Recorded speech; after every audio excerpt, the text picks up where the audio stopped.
Ce chantier, on l'a voulu pour la mobilité et la liaison entre nos deux communautés de communes, puisqu'on a d'un côté le collège, le lycée, de l'autre côté, chez nous, des équipements sportifs tels que la piscine du Morel. Donc on voulait vraiment faire cette liaison pour que les jeunes puissent utiliser le vélo et avoir une liaison très facile entre nos deux territoires. C'est bien pour tout le monde, aussi bien pour les piétons que pour les cyclistes. Et ça permet de faire des belles petites balades le long de l'Isère, c'est agréable comme tout. Super pour se promener en vélo, on peut aller monter à Moutier, redescendre jusqu'à la Léchère, même plus loin.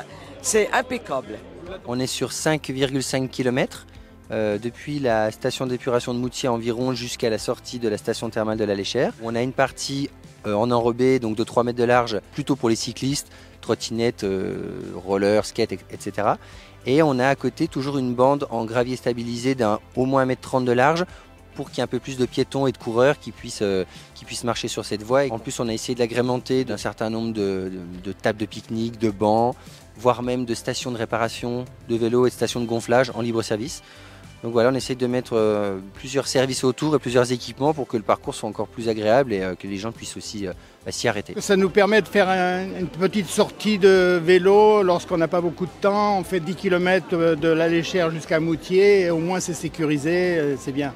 Parce que j'aime faire des muscles aux jambes. Moi ça me permettra d'aller jusqu'à Aigueblanche, faire les courses sans prendre voiture. On compte environ entre 350 et 400 passages par jour en ce moment sur notre piste cyclable.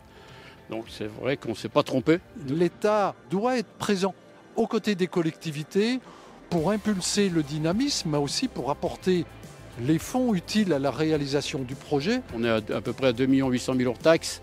Les financeurs, très importants, on a eu la région dans le cadre du FEDER, on a l'État dans le cadre de dotation des équipements des territoires ruraux, dans le cadre de la mobilité active, ça c'est important aussi au niveau de l'État.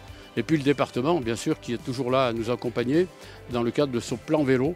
Donc tout ça nous a permis quand même d'obtenir beaucoup de financement.